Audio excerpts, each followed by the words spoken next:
الحمد لله رب العالمين والصلاة والسلام على سيد الأنبياء والمرسلين وعلى آله وصحبه أجمعين، أما بعد، فقد قال الله تعالى في كلامه المجيد والفرقان الحميد: فأعوذ بالله من الشيطان الرجيم، بسم الله الرحمن الرحيم.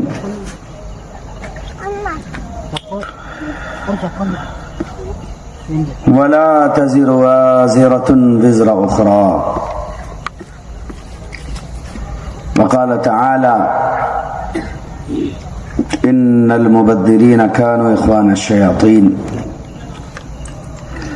وقال تعالى: يرفع الله الذين آمنوا منكم والذين أوتوا العلم درجات. وقال محمد رسول الله صلى الله عليه وسلم: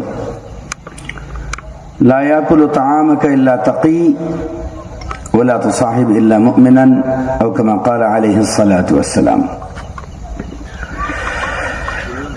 میرے محترم بزرگوں، عزیزوں، علاقہ برار کے پائے تخت علیج پور کے واسیوں، یہاں تخت پر بیٹھے ہوئے محفل رونق، شمع رونق علماء و عمائدین شہر اچل پور و علیج پور، اور بزرگوں کی دھروہر کو زندہ رکھنے والے اہلیان اچل پور، اللہ آپ لوگوں کا اقبال بلند رکھے، آپ لوگوں کے نصیب کو اللہ تعالیٰ دوبالا رکھے، وہ دن دیکھنا دوبارہ آپ کو نصیب ہو جس زمانے میں آپ کی طوطی بولا کرتی تھی، آپ کا ستارہ کبھی آفتاب پر چمکتا تھا تو کبھی مہتاب پر چمکتا تھا۔ جس سرزمین پر آپ اور میں بیٹھے ہیں، یہ وہ سرزمین ہے، یہ وہ علاقہ ہے، یہ وہ تحصیل ہے، یہ وہ مقام ہے جو کئی بار بنا ہے، کئی بار بکھرا ہے، کئی بار سجا ہے، کئی بار اجڑا ہے۔ کتنے ہی لوگ سرزمین اچل پور پر آئے، حکومت کر کے گزر گئے، چونکہ ایک مسلمان باوجود اچل پور جیسے قدیم ہستی اور تاریخ کا مالک ہونے کے باوجود وہ اپنی تاریخ سے آج بھی گمراہ ہے۔ معصوم ننھے طلبہ نے اپنے مظاہرے کے ذریعے، اپنی پیشکش کے ذریعے، ہلتے لبوں اور چست الفاظوں کے ذریعے، کبھی مترنم، کبھی معطر تربیتیوں کے ذریعے آپ کو جگانے کی کوشش کی ہے اور یہ بتانے کی کوشش کی ہے کہ یہ دور جو آج آپ اسٹیج پر دیکھ رہے ہو، تخت پر دیکھ رہے ہو، کسی زمانے میں اچل پور جب علیج پور کہلاتا تھا، یہاں کی گلیوں میں یہی رنگ چھایا ہوا تھا۔ گلی گلی میں قرآن کریم کے تالی تلاوت کرنے والے مقری اور قرہ موجود تھے۔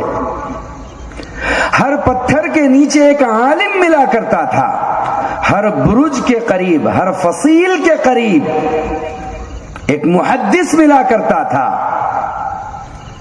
کبھی جامع مسجد کے صحن میں تو کبھی عیدگاہ کے قریب میں، چاہے وہ حکومت اس زمانے میں آپ کے یہاں بہمنی ہو یا حکومت خلجی ہو یا دور ایل کا رہا ہو، ہر زمانے میں یہ شہر 1000 سالہ تاریخ بتلاتا ہے، یہ علم کا گہوارہ تھا۔ ہم تو بہت سوئے ہوئے تھے، اللہ جزائے خیر دے اچل پور کے ان علماء کو کہ انہوں نے یہاں مکاتب کا نظم منظم کیا، مدارس کے لیے جد و جہد کے لیے کھڑے ہوئے، اور کچھ جیالوں نے ان کا ساتھ دیا، اور عزم اٹھا رکھا ہے کہ آج سے 1000 سال پہلے جو ہوا کرتا تھا، بلکہ 1200 سال پرانی تاریخ کو پھر سے اچل پور کی گلیوں میں دہرایا جائے گا۔ کیا خوش نصیب ہے تمہاری، جس محمود غزنوی کے تذکروں سے لوگوں کی تاریخیں بھری ہے، اس محمود غزنوی کا بھتیجا شادول رحمان غازی علیہ الرحمہ، جس کے کف اور ہتھیلی پر سر ہو، اور جو امت کو غیرت کا سبق دے کر کے یہاں تمہارے یہاں پر تشریف فرما ہو، اور یہ زمین اس کی آرام گاہ بنی ہو، کبھی اس کی تاریخ کو بھی اچل پور کا مسلمان کھول کر دیکھنے تیار نہیں ہے کہ اس نے حق اور باطل کے معرکے کے لیے اپنے سر کو اپنے تن سے جدا کروایا، لیکن مسلمانوں کو ذلت کی بیڑیوں سے نجات دی، اور اس سرزمین کے اوپر اس نے نظام اسلام کو قائم کیا، عہد اسلام کو زندہ کیا، اس لیے کہ شاہ دلہا رحمان غازی جو محمود غزنوی کے بھتیجے تقریباً سن 392 ہجری یعنی کہ آج سے تقریباً 1100 سال پرانی داستان کی بات کہہ رہا ہوں۔ تمہارا اسلام پورے برار میں سب سے قدیم اسلام ہے۔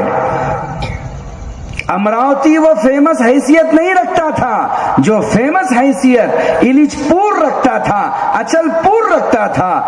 ہمارے بزرگوں نے اس سرزمین کو کیسے سنوارا تھا؟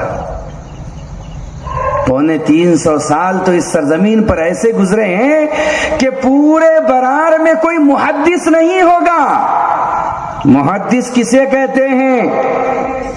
یہاں اس ایلیچ پور یعنی اچل پور کی سرزمین پر کسی زمانے میں حافظ حدیث ہوا کرتے تھے، حاکم حدیث ہوا کرتے تھے، حجہ حدیث ہوا کرتے تھے۔ حافظ حدیث کس کو کہتے ہیں؟ 1,00,000 حدیث مع سند اور متن کے جس کو یاد ہو اسے حافظ حدیث کہا جاتا ہے۔ یہاں محدث طاہر سندھی موجود تھے کسی زمانے میں۔ حاکم حدیث حجہ حدیث کسے کہتے ہیں؟ جنہیں 3,00,000 حدیثیں اور 5,00,000 حدیثیں مع سند اور متن کے اختلافات کے ساتھ اور روات کی ساری انقسام کے ساتھ یاد ہو، ایسے لوگ حاکم اور حجہ حدیث تمہاری اس سرزمین پر ایلیچ پور اچل پور میں موجود تھے، جنہیں تاریخ نے کبھی محدث قاسم کے نام سے یاد کیا ہے، کبھی عیسیٰ جند اللہ کے نام سے یاد کیا ہے۔ یہ سارے بزرگ تمہاری ہی سرزمین پر پیدا ہوئے تھے۔ تاریخ گواہی دیتی ہے کہ صفدر خان سیستانی نے، عماد الملک نے جو آپ کی جامع مسجد بنائی تھی، یہ جامع مسجد کو بنے ہوئے تقریباً اگر دیکھا جائے تو 1100 سالہ زمانہ ہو رہا ہے۔ اس عیدگاہ کو عماد الملک نے بنایا تھا جب خلجی حکومت تھی، بہمنی حکومت یہاں پر تھی۔ اس زمانے میں نواب پنئی تو اس کے بعد میں آئے تھے جنہوں نے باغ بے بہا کی تعمیر کی ہے، جنہوں نے کٹورا شیش محل قائم کیا تھا، یہ اس کے بعد کی بات ہے۔ لیکن یہ وہ زمانہ کہہ رہا ہوں میں جب بہمنی حکومت تھی، سن تقریباً 750 ہجری کی بات ہے۔ 750 ہجری، اور ابھی کتنی چل رہی ہے؟ 1448 یعنی 50 ہونے کے قریب ہے، یعنی 750 سال پہلے کی بات ہے۔ آج سے 750 سال پہلے اس شہر ایلیچ پور میں اسی جامع مسجد کے صحن میں ایک مدرسے کی بنیاد ڈالی تھی، اور اس مدرسے کی بنیاد ڈالنے کے بعد علاقہ سندھ کے بڑے بڑے محدثین اور علماء اسی مدرسے میں پڑھانے کے لیے موجود تھے۔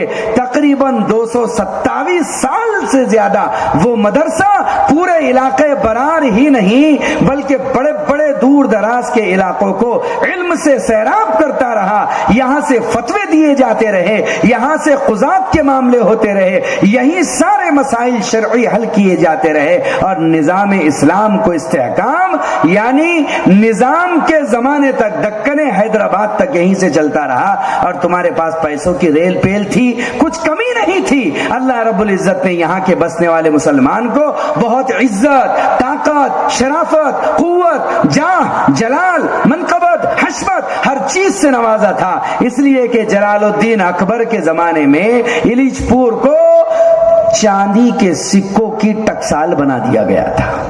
یہاں چاندی کے سکے چھپا کرتے تھے, چاندی کے سکے. آج بھی کہیں کھود بوت کرو گے تم تو تمہیں دیوڑی محل جیسے علاقوں میں ایسے خزینے بہت مل جائیں گے. تم سونے کے ڈھیر پر بیٹھے ہوئے لوگ ہو, تم چاندی کے ڈھیر پر بیٹھے ہوئے لوگ ہو. اگر تمہیں پتا چلے گا اور تمہارا یہ علاقہ علیج پور, اللہ جزائے خیر دے ہمارے سعید بھائی کو, یہ میرا اپنا ویو ہے, میرا اپنا اینگل ہے, میں خود بولنے والا ہوں, میں خود بول کر ذمہ دار ہوں, مجھے آپ کے اس پر کمنٹس کی کوئی ضرورت نہیں ہے. کبھی میں دیکھتا ہوں تو مجھے یاد آتا ہے وہ زمانہ کہ جب مودھاجی راؤ بھوسلے ناگپور کے, ان کو محبت ہو گئی تھی حضرت شاہد الرحمان غازی رحمت اللہ علیہ سے. اتنا عشق تھا, اتنی محبت تھی کہ انہوں نے اس زمانے کے بزرگوں سے ہاتھ ملایا اور کہا میں یہ چاہتا ہوں کہ شاہد الرحمان غازی رحمت اللہ علیہ کا جو مقدس مزار ہے اس کی فصیل میں بناؤں. انہوں نے اپنے خرچ سے ناگپور سے یہاں آ کر کے وہ فصیل تعمیر کی تھی. جبکہ آپ کا یہ جو شہر پناہ آپ کو نظر آ رہا ہے, یہ جو فصیلیں نظر آ رہی ہے, یہ اس زمانے میں نواب اسماعیل خان پنئی نے بنائی تھی. یہ دونوں گہرے دوست تھے. یہ ہندو اور مسلمانوں کا سنگم بھی اس زمانے میں وجود میں آیا تھا اور یہ بنیاد رکھی گئی تھی کہ نواب اسماعیل خان نے ساری فصیل تعمیر کی تھی شہر کی, اور مودھاجی راؤ بھوسلے نے ناگپور سے آ کر شاہد الرحمان غازی رحمت اللہ علیہ کے مقدس مزار کے اطراف میں فصیل قائم کی تھی. یہ دو فصیلوں کا سنگم اس زمانے میں ہندو مسلم ایکتا کی محبت کی مثال تھی. اس کے بعد سے یہاں پر ایسا کچھ نہیں ملتا. برا ہو ان ظالم لوگوں کا جنہوں نے دلوں کو پھاڑ دیا, جنہوں نے دل بٹور دیے, جنہوں نے اذہان اور ذہنوں کو الجھا کر کے رکھ دیا. تو میرے کہنے کا مقصود یہ ہے کہ جس شہر کی تاریخ اپنے سر پر علم کا صحرا باندھ چکی ہو, کہ جہاں کا پائے تخت برار کا صدر مقام بنا ہوا ہو اور برار کا سر بنا ہوا ہو, ایسے لوگ اپنی علم تاریخ اور داستانوں کو کیسے بھول گئے ہیں؟ کیوں بھول گئے ہیں کہ یہ شہر علم کا گہوارہ تھا؟ کیوں بھول گئے ہیں کہ یہ شہر علم کا ابلتا ہوا وہ سرچشمہ تھا جس سے تشنگان علوم نبوت کی پیاس کبھی بجھا کرتی تھی؟ اے لوگو, ہوش میں آؤ, اپنے آبا و اجداد کی تاریخ کو کبھی نہ بھولا کرو.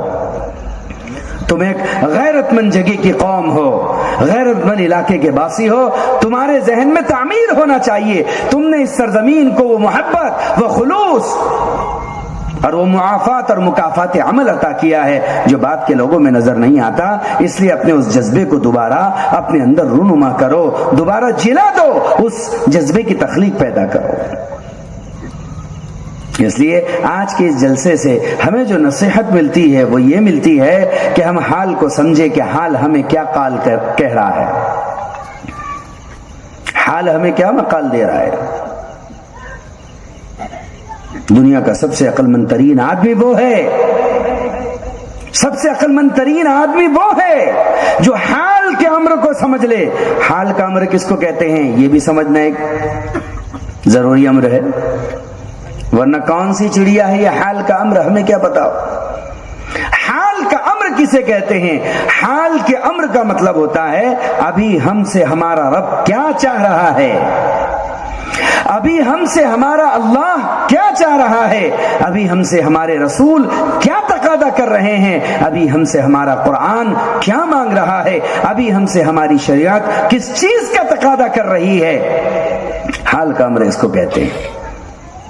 ایک آدمی جنگل سے گزر رہا ہے، اس نے دیکھا ایک آدمی پیاسا تڑپ رہا ہے، پانی پانی کر رہا ہے، اور ایک آدمی مسافر راستے سے گزر رہا ہے، اس نے دیکھا کہ ایک آدمی مارے تڑپ کے پیاس کے موت کے قریب ہو گیا ہے، اس کے پاس پانی کا مشکیزہ تھا، اس نے اس کا منہ کھولا اور پانی پلانا چاہا، لیکن یہ کیا، پانی بہت تھوڑا تھا۔ اس نے سوچا میں لمبے سفر کا مسافر ہوں، طویل سفر میرے لیے درپیش ہے، اگر میں اس کو پانی پلا دوں گا آگے مجھے دقتیں پیش آ سکتی ہے۔ چنانچہ اس نے اس مشکیزہ کا منہ بند کر دیا۔ اب کیا کرے، اس کا مسئلہ کیسا حل ہو؟ اپنے جیب سے اس نے 2000 روپے کا نوٹ نکالا اور صدقے کی نیت سے، ثواب کی نیت سے اس کو دے دیا۔ میں اس مجمع سے یہ پوچھنا چاہتا ہوں، اے شہر اچل پور کے عقل مند لوگوں، مجھے یہ بات بتاؤ، کیا اس آدمی نے جو 2000 روپے اس تڑپتے ہوئے آدمی پر خرچ کی ہے، اس کو ثواب ملے گا کہ نہیں ملے گا؟ ذرا بولو نا، اکثر نہیں بول رہے ہیں۔ نہیں، میں کہتا ہوں ملے گا، کیوں نہیں ملے گا؟ ثواب ملے گا۔ 2000 روپے اس نے صدقہ کیے ہیں، 2000 روپے اس نے خرچ کیے، بے شک ملے گا، لیکن ساتھ میں یہ بھی بتلا دینا چاہتا ہوں 2000 روپیہ نہیں، اگر وہ اس تڑپتے پیاسے آدمی پر اس وقت 2000 کروڑ روپیے بھی خرچ کر دیتا، 2000 کروڑ روپیے بھی اسے دے دیتا، تو جو 2 بوند اور 2 گھونٹ پانی پلانے پر اللہ کی طرف سے اجر ملتا، وہ 2000 کروڑ روپے خرچ کرنے پر ہرگز نہ ملتا۔ اس لیے کہ حال کا امر، حال کا تقاضا یہ ہے کہ ابھی 2000 کروڑ روپے نہیں خرچ کرنے، ابھی اگر خرچ کرنا ہے تو کیا، ابھی 2 گھونٹ پانی خرچ کرنا ہے جس سے اس کی جان بچ جائے۔ تیرے کاغذ کے نوٹوں سے اس کا کیا بھلا ہونے والا ہے؟ تم نے صدقہ کیا تمہیں اجر مل جائے گا، تم نے خرچ کیا تمہیں اجر ملے گا، لیکن ابھی جو 2 گھونٹ پر 2 بوند پانی پر ملے گا وہ 2000 کیا 200 کروڑ روپے پر بھی نہیں ملے گا۔ اس لیے حال کا امر سمجھنا ہر آدمی کی ذمہ داری ہے۔ وقت ہمارے ہاتھوں سے ریت کی طرح پھسلتا ہوا چلا جا رہا ہے۔ حالات اس بات کی اجازت نہیں دے رہے ہیں کہ ہم وقت سے ذرا بھی غافل ہو، وقت کو ذرا بھی ضائع کرے۔ اپنے وجود اور تشخص کا مسئلہ آیا ہے، اسلام، ایمان اور شریعت کا مسئلہ آیا ہے۔ اے مسلمان، آج تجھے جاگنے کی ضرورت ہے۔ یہ جلسے، یہ محفلیں، یہ مظاہرے، یہ مکاتب کے جلسے، یہ مدارس کے جلسے، یہ سب کچھ کیوں ہو رہے ہیں؟ یہ جھنجھوڑنے کے لیے ہے اور یاد دلانے کے لیے ہے کہ تم وہ مسلمان ہو جن کے سروں پر کبھی کفن سجا ہوا تھا اور جن کے جذبات کے سامنے کبھی پہاڑ بھی ریزہ ریزہ ہو گئے تھے۔ تم وہ قوم ہو جو اپنے آپ کو کبھی بھلا نہیں سکتی۔ اپنے تشخص کو باقی رکھنے کے لیے اسلام اور دین کو باقی رکھنا ہوگا، اور باقی کتابوں میں نہیں رکھنا ہوگا، باقی تذکروں میں نہیں رکھنا ہوگا۔ ان چیزوں کو اگر زندہ رکھنا ہوگا تو اپنی ذات کے اندر زندہ رکھنا ہوگا۔ حال کے تقاضے کو سمجھیے، حال کے امر کو سمجھیے، ابھی حال کیا ہے اور حال کا حل کیا ہے۔ ساری دنیا میں مسلمان پٹے جا رہے ہیں، ساری دنیا میں اہل ایمان لٹے جا رہے ہیں، ہر ایک کا رونا ہے، ہر ایک کا چیخنا ہے۔ آپ ساری دنیا میں چل پھر کر کے دیکھو اور روتے ہوں کہ آنسوؤں سے داستانیں بھری پڑی ہے۔ ہمارا یہ حال ہے، واٹس ایپ پر خبریں پڑھتے ہیں، واٹس ایپ پر خبریں دیکھتے ہیں، واٹس ایپ پر خبریں پڑھ کر کے دیکھ کر کے چی کر کے چھوڑ دیتے ہیں۔ لکھنے والے لکھ رہے ہیں، پڑھنے والے پڑھ رہے ہیں، کسی کو کوئی تاثر نہیں حاصل ہو رہا ہے۔ ان لکھنے والوں نے تو یہ سمجھ لیا ہے اور میسج کرنے والوں نے تو یہ سمجھ لیا ہے کہ ہماری یہی خدمت کافی ہے۔ میرے عزیز و بزرگوں، کسی بھوکے کو اگر رسگلہ 160 مرتبہ 360 مرتبہ یا یوں کہیے صبح سے شام تک اگر رٹا دو تو اس کا مسئلہ بھوک کا حل نہیں ہوگا۔ تھوڑا سا ٹکڑا اس کے حلق میں ڈال دو، مسئلہ حل ہو جائے گا۔ یہ تو کسی بھوکے کو اور تڑپاؤ گے، تم کھانے کی تصویر بتا کر کے پیاسے کو تڑپاؤ گے، جوس کا گلاس بتلا کر کے، اس سے کچھ حاصل ہونے والا نہیں ہے۔ امت میں اتر کر کے کام کرو، امت میں چل پھر کر کے کام کرو۔ اس لیے دکھیوں کے دکھ ہر لو، روتوں کے آنسو پہنچ لو، اپنے آپ کو امت کے لیے کھپاؤ، اپنے آپ کو امت کے لیے مٹاؤ۔ امت بڑے درد کے کگار پر آ چکی ہے۔ ہم 2024 میں جی رہے ہیں۔ یہ ایسا دور امت پر طلوع ہوا ہے کہ جس دور کے بارے میں یہ کہا گیا تھا اصبح رجل مؤمنا وامسى کافرا، کہ مومن اس حال میں صبح کرے گا کہ وہ مومن ہوگا اور اس حال میں شام کرے گا کہ وہ کافر ہو چکا ہوگا۔ ایمان کے جنازے نکل رہے ہیں، اہل ایمان، اہل اسلام، اسلام کو سلام کہہ کر کے آگے بڑھ رہے ہیں. وقت کی قدر کیجئے، تیز دھارے کی طرح بہ رہا ہے وقت، اور مثل ریت کے ذرات کی طرح ہاتھوں سے نکل کر کے جا رہا ہے وقت. اس لیے اس وقت کی قدر کیجئے.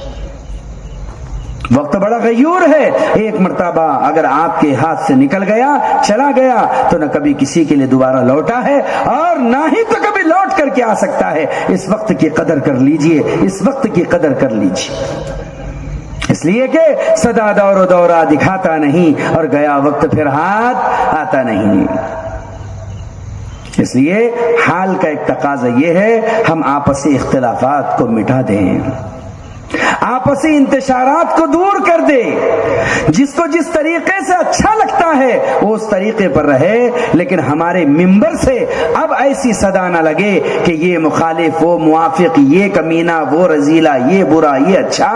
ابھی گھر میں جھگڑے کا وقت نہیں ہے، اس لیے کہ باہر کی فضا بڑی مسموم اور زہریلی ہو گئی ہے.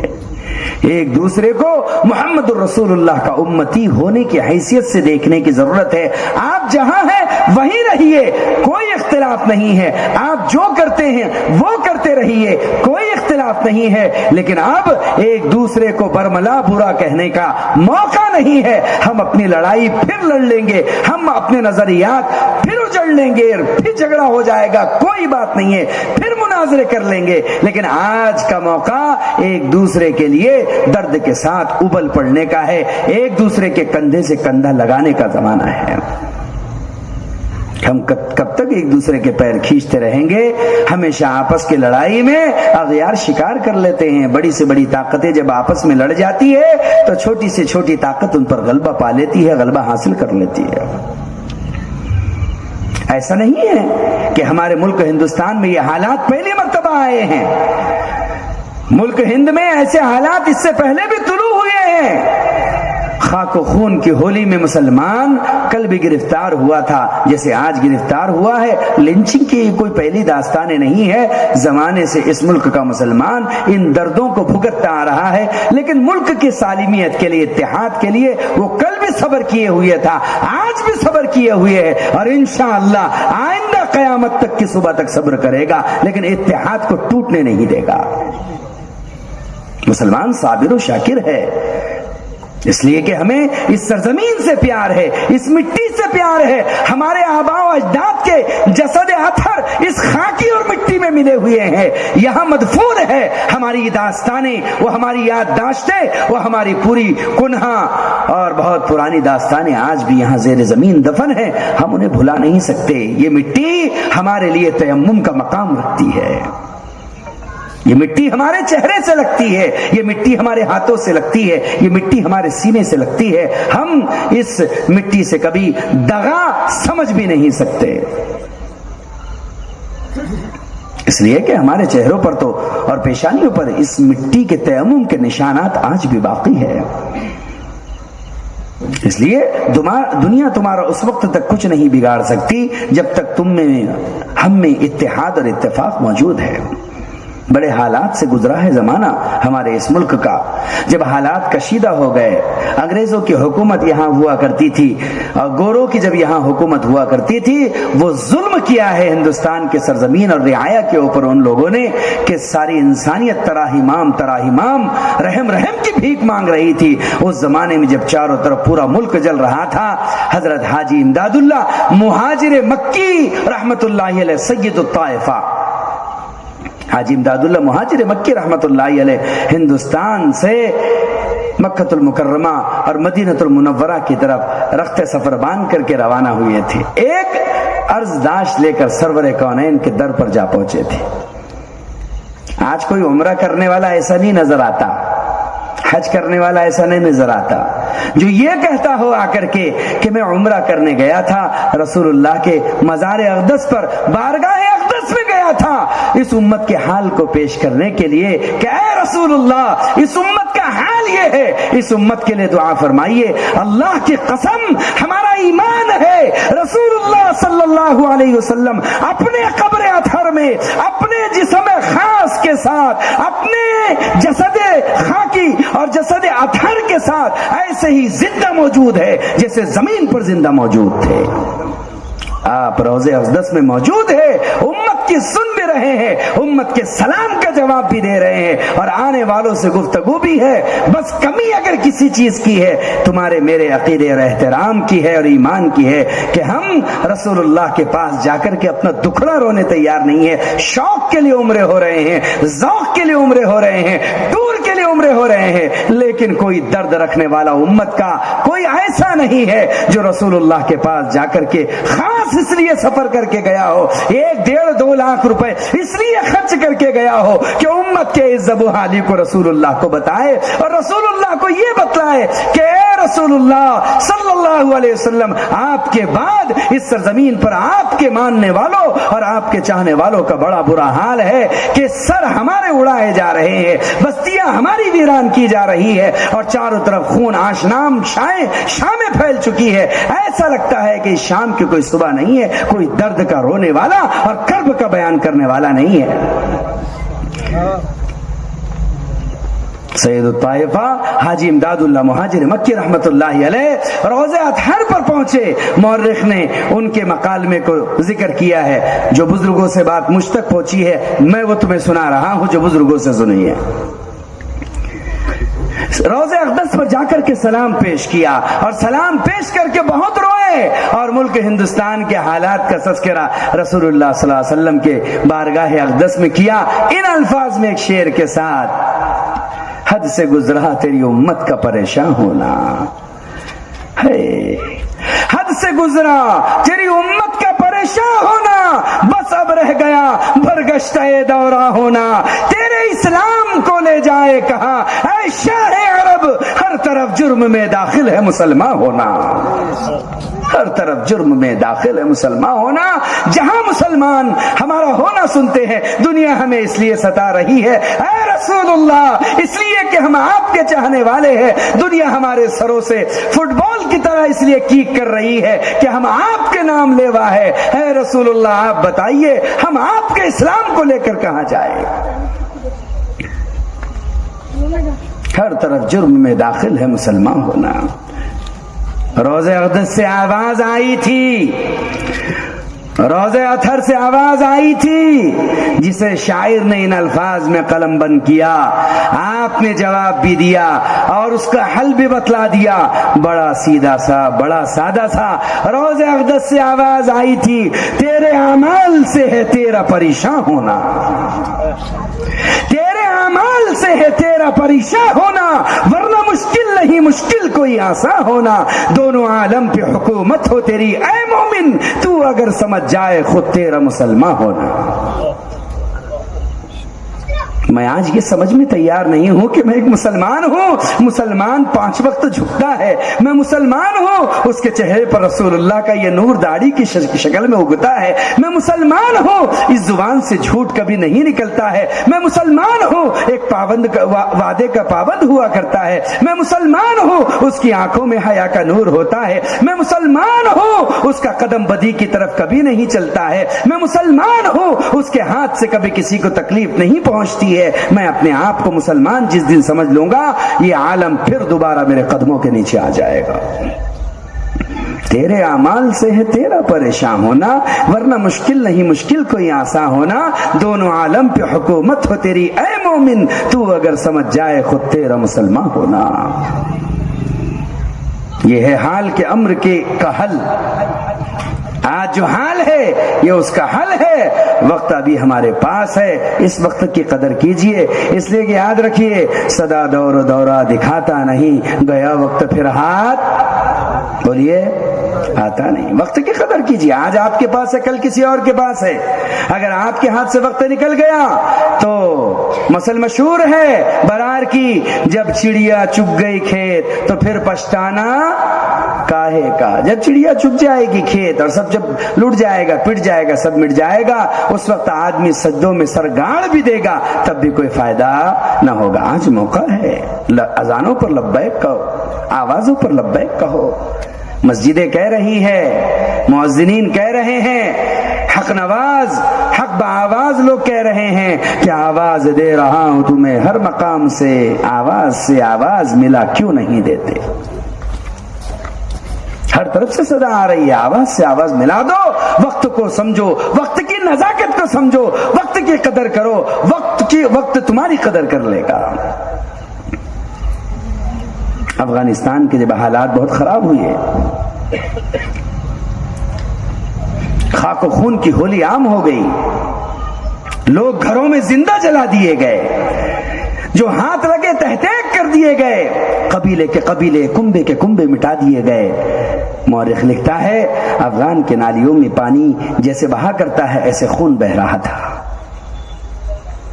سادات خاندان کی ایک عورت اپنے 2 معصوم بچوں کو چادر میں لپیٹ کر کے وہاں سے اپنی جان و ایمان بچا کر کے بھاگی، سیدھے دمشق کی طرف گئی اور دمشق میں جا کر کے سانس لی۔ جانتی تھی دمشق کا حاکم مسلمان ہے، وہ مسلمانوں کی مدد کرے گا، خاص طور سے جبکہ ہم سادات ہے، رسول اللہ صلی اللہ علیہ وسلم کے خاندان سے تعلق ہے۔ چنانچہ وہ جا پہنچی اور جا کر کے اس نے کہا، اے حاکم وقت، میں سادات میں سے ہوں، سید گھرانے سے ہوں، میرا تعلق حسنی اور حسینی ہے۔ افغان کے حالات خراب ہو گئے ہیں، آگ لگ گئی ہے، ہماری زمین اجڑ گئی، کنبے قبیلے سب کچھ برباد ہو گئے ہیں، میرا بھائی، میرا باپ، میرا شوہر سب کے سب مقتول ہو گئے ہیں، میں 2 بچوں کو بچا کر لے کر کے آئی ہوں، میں درخواست کرتی ہوں کہ تو کہیں سر جھپانے کے لیے چھت دے دے اور میرے بچوں کی کفالت کا انتظام کر لے۔ اس نے سنا تو کہا، ہاں بی بی ہے خاتون، ہمیں تو سادات کی قدر کرنی چاہیے، بے شک ہم مدد کرتے ہیں سیدوں کی اور سادات کی، لیکن ہماری ایک شرط ہے۔ کہا شرط کیا ہے؟ کہا تمہیں ثبوت پیش کرنا ہوگا، پروف پیش کرنا ہوگا کہ تم سید ہو۔ اس نے کہا، اے اللہ کے بندے، تو اس سے ثبوت مانگ رہا ہے، تو اس سے شجرہ مانگ رہا ہے، تو اس سے سرٹیفکیٹ مانگ رہا ہے، تو اس سے کاغذات مانگ رہا ہے، جس کا گھر جل گیا، بار دار جل گیا، جس کا باپ مر گیا، جس کا شوہر قتل ہو گیا، جس کا بھائی مر گیا، جس کا سب کچھ اجڑ گیا، ایک چادر اور 2 بچوں کو لے کر کے جو آئی ہے، تو ایسے عالم میں مجھ سے پروف اور ثبوت مانگ رہا ہے۔ کہا تیرے پاس ثبوت نہیں، ہمارے پاس مدد نہیں۔ وہ بیچاری روتی سی سکتی ہچکیاں لیتی ہوئی اپنے دونوں بچوں کو چادر میں لپیٹ کر کے وہاں سے چل دی اور گلی سے گزرنے لگی۔ جب وہ نکڑ سے گزر رہی تھی، ایک یہودی کی کوٹھی وہیں پر تھی، اس یہودی نے اس عورت کو روتا ہوا بلکتا ہوا بچوں کا آتا ہوا دیکھا، کسی مسلمان سے پوچھا کیا ماجرا ہوا ہے کہ یہ عورت روتی ہوئی آ رہی ہے، ایسا لگتا ہے حاکم کے محل کی طرف سے آ رہی ہے۔ اس مسلمان نے کہا، ہاں بھائی، یہ کہہ رہی ہے کہ یہ سادات خاندان سے ہے، سید زادی ہے بیچاری، لیکن کہا وہ ماننے تیار نہیں ہے، وہ کہہ رہا ہے ثبوت پیش کر۔ یہ کہہ رہی ہے افغان میں سب کچھ جل گیا، 2 بچے معصوم لے کر کے آئے ہوں، کہاں سے کاغذات دکھاؤں، کہاں سے پروف دکھاؤں کہ میں سید زادی ہوں۔ اس نے اسے واپس کر دیا ہے، مدد کرنے سے انکار کر دیا۔ یہ سننا تھا، اس یہودی کا دل بھر آیا، اس نے کہا اچھا یہ محمد رسول اللہ کے خاندان سے تعلق رکھتی ہے، مجھے تو تمہارے نبی کے نام سے ہی محبت ہے، میں رکھوں گا ان کو۔ اس نے کہا، او بی بی، او اللہ کی بندی، اگر تو پسند کرے، میری یہ کوٹھی کے بازو ایک کوٹھی ہے، بالکل سیف ہے، تو اس میں رہ لے، اپنے بچوں کو رکھ، اور سن لے، جب تک تو زندہ رہیں گی تیرے بچے زندہ رہیں گے، ان کا کھانا کمانا اور ان کی زندگی کی ساری ضروریات کا پورا کرنا میرے ذمہ رہے گا۔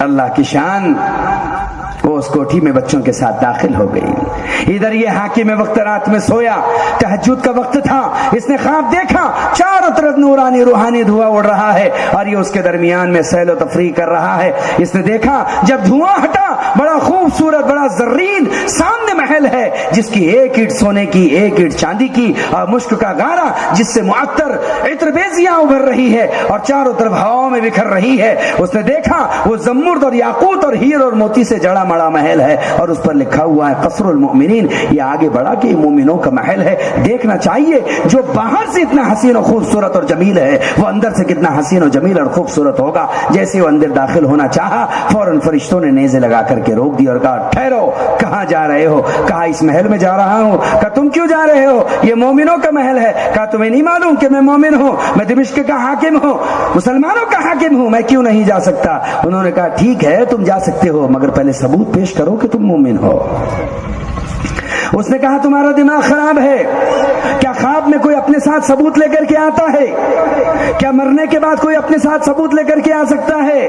تم مجھے کیسے ثبوت مانگ رہے ہو؟ یہ بات چل ہی رہی تھی، سرور کونین تاجدار حرم گنبد خضرا کے مکی رسول امی جناب محمد الرسول اللہ صلی اللہ علیہ وسلم تشریف فرما ہوئے، اور آقا نے فرمایا کیسا گل مچا رکھا ہے، کیسا شور ہو رہا ہے، کیا بات ہے؟ فرشتوں نے کہا آقا دیکھیے نا، یہ زبردستی اس جنت میں داخل ہونا چاہتے ہیں۔ تو فوراً حاکم نے جھک کر کہا آقا میں نے ان سے کہا یہ مومنوں کا محل ہے، میں مومن ہوں، میں اندر داخل ہونا چاہتا ہوں، یہ مجھ سے کہہ رہے ہیں کہ ثبوت بتاؤ کہ تم مومن ہو۔ تو اللہ کے نبی نے کہا صحیح تو بات ہے، اپنے مومن ہونے کا ثبوت پیش کرو۔ کہا آقا کوئی خواب کی حالت میں یہ کیسے ممکن ہے کہ اپنے ساتھ ثبوت لے کر کے آئے، اور یہ کیسے ممکن ہے کوئی مرنے کے بعد ثبوت ساتھ میں لے کر کے آئے؟ اللہ کے رسول صلی اللہ علیہ وسلم فرمایا کہ جب تو اپنے سامنے اپنے ساتھ میں ثبوت نہیں لا سکتا، تیری ایک مجبوری ہے، میرے خاندان کی غریب بیٹی تیرے پاس امداد کے لیے آئی، مجبوری میں آئی، مصیبت میں آئی، تو تحقیق میں پڑا ہوا ہے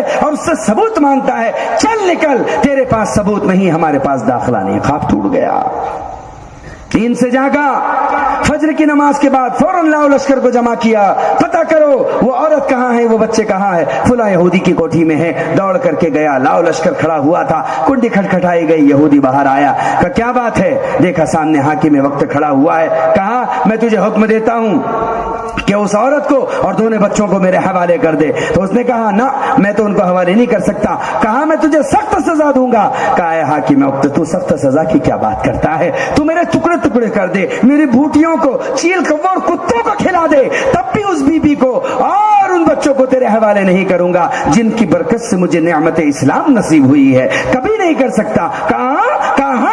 اس لیے کہ جس وقت جناب محمد الرسول اللہ تجھے ڈانٹ رہے تھے، ہم سب اسی جنت کے اندر موجود تھے، جن کی برکت سے مجھے ملا ہے میں اسے تیرے حوالے کر دوں۔ وقت جا چکا تھا، وقت کا پرندہ چپ کر کے اڑ چکا تھا، اور وقت کہتا ہوا حاکم وقت کو جا رہا تھا، صدا دور و دورہ دکھاتا نہیں، گیا وقت پھر ہاتھ آتا نہیں۔ ہو رہی ہے انسان کی زندگی مثل برف کم، دھیرے دھیرے، رفتہ رفتہ، دم بدم، اس لیے وقت ہمیں بھی پکار کر کے جا رہا ہے کہ اے اچل پور کے رہنے والوں، اپنے آپ کو دینداری کے سانچے میں ڈھالو۔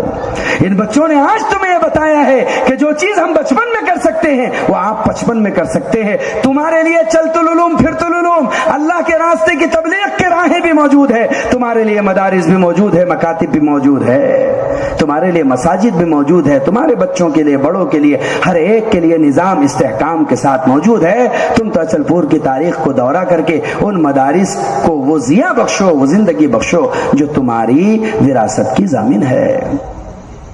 اس لیے عزم کرتے آج سب، کیا عزم کرتے؟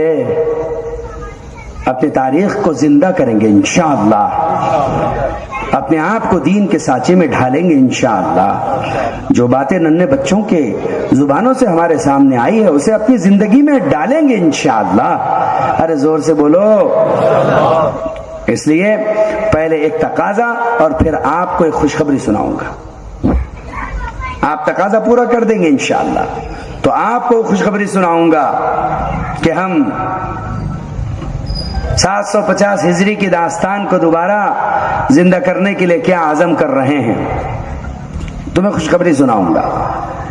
آپ جس سرزمین پر بیٹھے ہیں ماشاءاللہ، پہلے تو اس زمانے میں یہاں کوئی ایسی بہت بڑی آبادی نہیں تھی، آج ماشاءاللہ خوبصورت حسین و جمیل گھر بنے ہیں، اس میں ایمان والے رہتے ہیں، ہماری بہو بیٹیاں دوشیزائیں باپردہ زندگی گزارتی ہے۔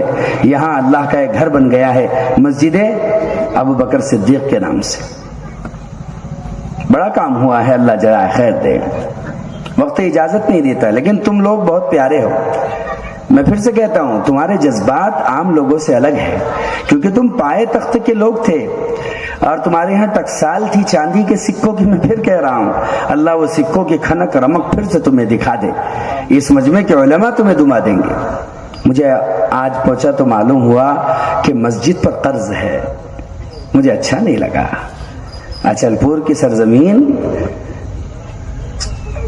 مسجد پر قرض، مسجد کا کام باقی، ہم سب تو مسجد کے بیٹے ہیں، اللہ کے گھر کے بیٹے ہیں۔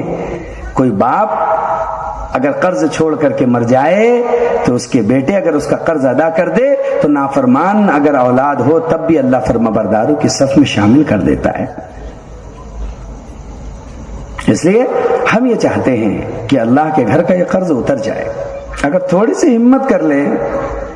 میرے قوم کا نوجوان 777 روپے کا تو ریچارج مار لیتا ہے 2-3 مہینے کے اندر. مارتا ہے کہ نہیں مارتا ہے؟ بولو. 700 زیادہ ہے؟ کتنے کا ہے؟ صحیح ہے. 777 کا ریچارج میری قوم کا نوجوان مار لیتا ہے. میرے قوم کے پیارے لوگ کتنا پیسہ پھونکنے میں اور کتنا پیسہ تھوکنے میں ڈال دیتے ہیں، ہے کہ نہیں؟ تھوڑا سا دھکا لگائیے، ہمت کیجئے تاکہ اللہ کے گھر کا قرض. میرا ایمان ہے، یقین ہے، اگر آپ اللہ کے گھر کا قرض اتاریں گے اللہ آپ کی گردنیں قرضوں سے آزاد کر دیں گے. ہمت کر کے بولیے انشاءاللہ. اس کے بعد میں آپ کو خوش خبری سناؤں گا اپنے اچل پور شہر کے تعلق سے. ماشاءاللہ ہمارے سعید بھائی کو اللہ جزائے خیر دے، ہمیشہ بڑا کام کرتے ہیں، اللہ خوب جزائے خیر دے. 25,000 روپے انہوں نے مسجد ابو بکر صدیق کے لیے دیے ہیں، اللہ آپ کو جزائے خیر دے. بولو ہمت کر انشاءاللہ. بولو ذرا بھائی. 2-4 لوگ بیچ میں چلے جاؤ. یہاں کیا کر رہے ہیں بیٹھ کر کے بھائی؟